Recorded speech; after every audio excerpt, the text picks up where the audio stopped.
In his recent State of the Union speech, President Trump said he stopped all government censorship and brought back free speech.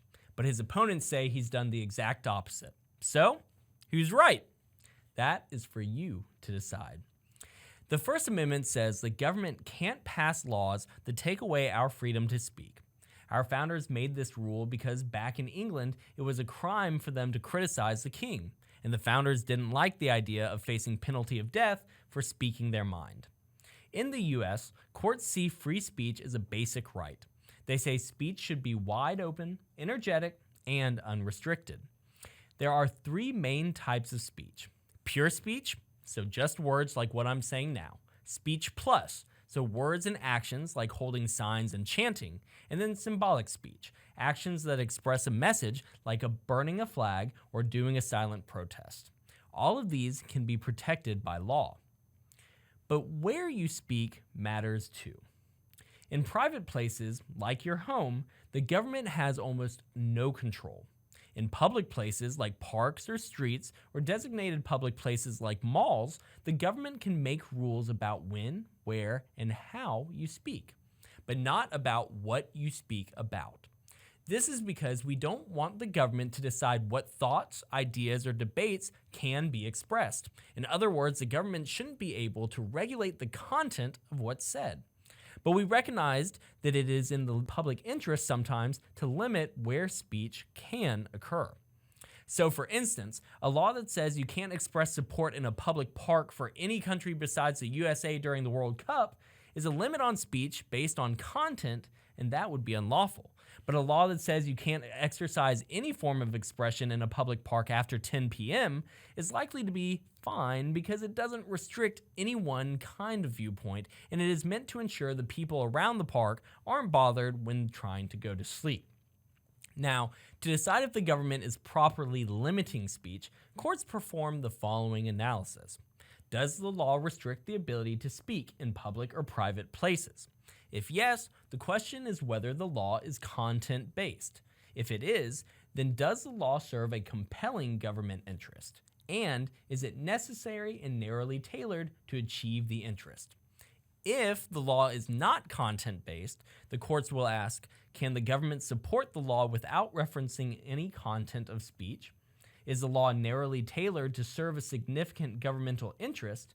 And does the law allow for enough other ways for people to communicate the information they want? Courts have approved laws that are not content-based, such as those that restrict any speech within 100 feet of a medical facility or that prevent protesters from blocking sidewalks and streets.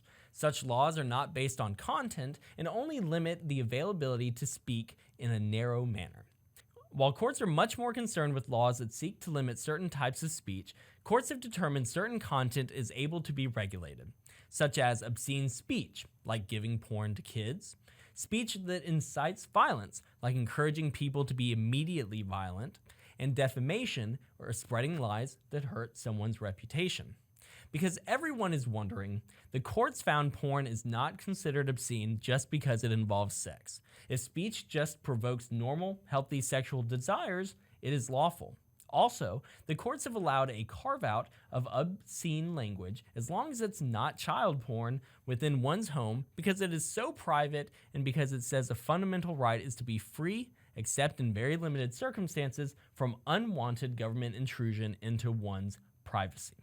As for speech that incites violence, the general rule is that a call for specific illegal action is not protected speech. However, a call for violent opposition to something like civil rights law is protected speech.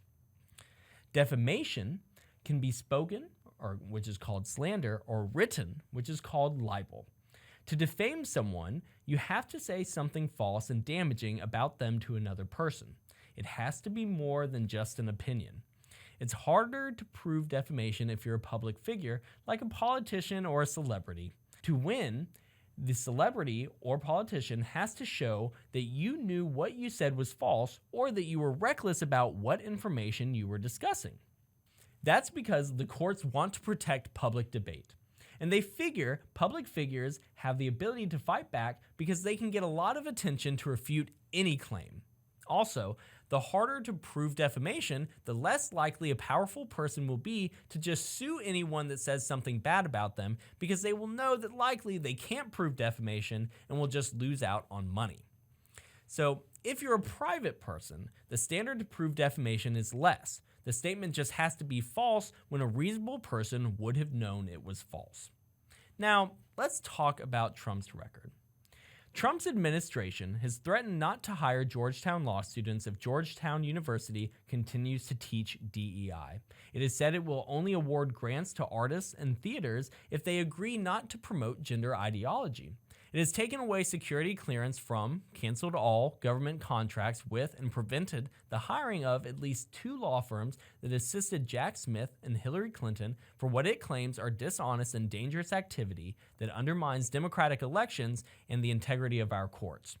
It has also threatened to cut funding from campuses that allow illegal protests, and for those that participate in the protests, it has threatened imprisonment or deportation if they are immigrants, and arrest or expulsion if they are Americans. Now, Trump's administration claims that these actions are strictly enforcing the law. They claim all DEI practices are discriminatory, and that includes lessons about gender ideology. That the firms that are banned acted unlawfully, and that he's merely enforcing the laws that prevent speakers from blocking access to classrooms, loitering, trespassing, or aiding those who do these things. President Trump would also suggest that his laws protect the rights of those who speak out against DEI and the students who cannot speak because they are shouted down by the protesters on campus. In short, these laws are necessary and narrowly tailored to uphold the compelling interest to protect the speech of everyone and prevent illegal activity. Opponents say that all these actions are blatantly unconstitutional as attempts to limit the fundamental right to freedom of speech. They say such actions are meant to deter speech and make people with certain viewpoints afraid to speak out instead of encouraging healthy debate between different viewpoints. That all this is meant to do is strike fear in those who oppose President Trump or any of his policies. They say his executive orders and statements are unclear, they're coercive, and the funds he is saying will be withheld are unrelated to the topics he's trying to suppress. Additionally, they say the executive orders as expressed are not narrowly tailored at all. So, is Trump protecting free speech? You decide. Let me know in the comments, and please like and subscribe.